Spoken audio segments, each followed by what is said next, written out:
За последние 3 месяца мне по работе довелось дважды побывать и даже пожить некоторое время в одном из удивительных городов Центральной Азии – Душанбе, и сравнить его со своим родным Бишкеком. Казалось бы, мы соседи по региону, но я нашла, что Таджикистан и Кыргызстан, равно как и Душанбе и Бишкек, совершенно разные страны и города, что называется, со своими прелестями и недостатками. За короткое время я получила массу впечатлений и решила поделиться своими наблюдениями. Итак, я в Душанбе. Первое, что бросилось мне в глаза как иностранке, это огромные постеры во всю стену с портретами и цитатами из выступлений президента Таджикистана Эмомали Рахмона. Он присутствует на каждом шагу, почти на каждой улице сталкиваешься с его изображением, с которого он смотрит на тебя по-отечески заботливым взглядом. Даже на здании роддома висит огромный портрет главы государства с новорожденным младенцем на руках. Что удивительно,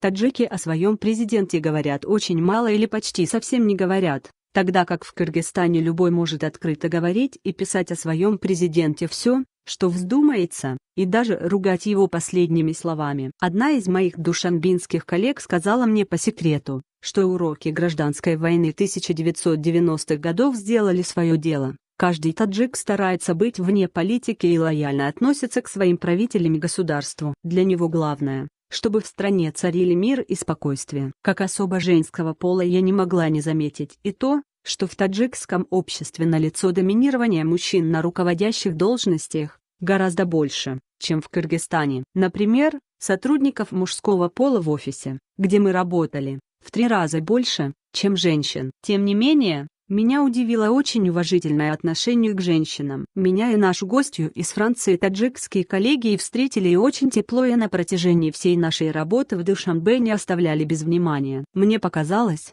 что кризис более сурово сказался на Таджикистане. В Душанбе много недостроенных многоэтажных домов, из-за чего цены на недвижимость очень низкие. Несмотря на это, таджики очень оптимистичный и гостеприимный народ. Здесь не чувствуешь себя чужаком, они очень тепло относятся к кыргызам, да и ко всем гостям. Нас кормили вкусными обедами и ужинами в разных ресторанах, с разной кухней, разным интерьером. Но кроме вкусного курутоба, блюда таджикской кухни, меня впечатлило то, что во многих ресторанах обязательно демонстрируются национальные танцы. Причем разные регионы представлены сугубо своими танцами. Вообще таджики особо чтут свои обычаи и родной язык. Без надобности они не говорят по-русски. Например, если в офисе в Бишкеке у нас вся документация ведется на русском языке, то в Душанбе преимущество отдано таджикскому. Вывески на улицах тоже на таджикском языке. Не знаю, хорошо это или плохо, но в такой гостеприимной стране заметно меньше представителей других этнических меньшинств,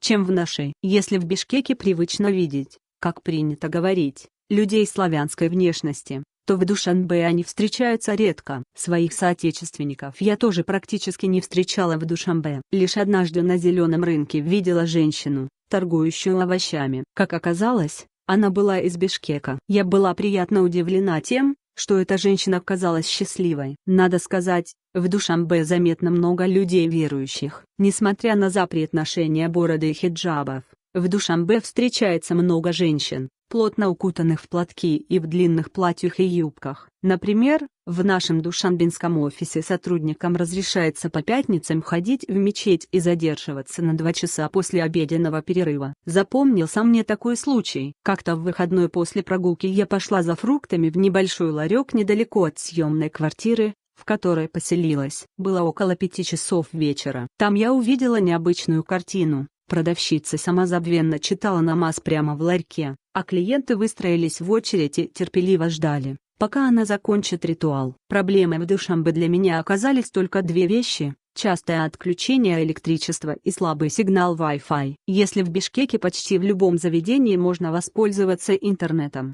то в Душанбе даже в некоторых из лучших ресторанов Wi-Fi не наблюдается вовсе. В один из моих первых рабочих дней в Душанбе электричество отключали 3-жды. Я тогда невольно вспомнила не такое уж далекое время, когда по всему Кыргызстану каждый божий день происходили так называемые веерные отключения, и мы не успевали подготовиться к занятиям. Оказывается, я успела забыть о таких проблемах в своей стране. Теперь о погоде. Снег в Душанбе очень забавный. Он идет и идет, но никак не оседает. На следующее утро обычно бывает солнечно, а снега как не бывало. Но по сравнению с кыргызстанским снег очень мокрый, тяжелый, такой, что даже ветви деревьев ломаются, не выдерживая его тяжести, а на дорогах огромные лужи. Но мне показалось, что улицы Душанбе намного чище бишкекских. Каждое утро по дороге в офис я могла встретить около десятка людей, занятых очисткой дороги и все улицы. Что касается движения, то таких больших пробок, как у нас на центральных улицах в час пик,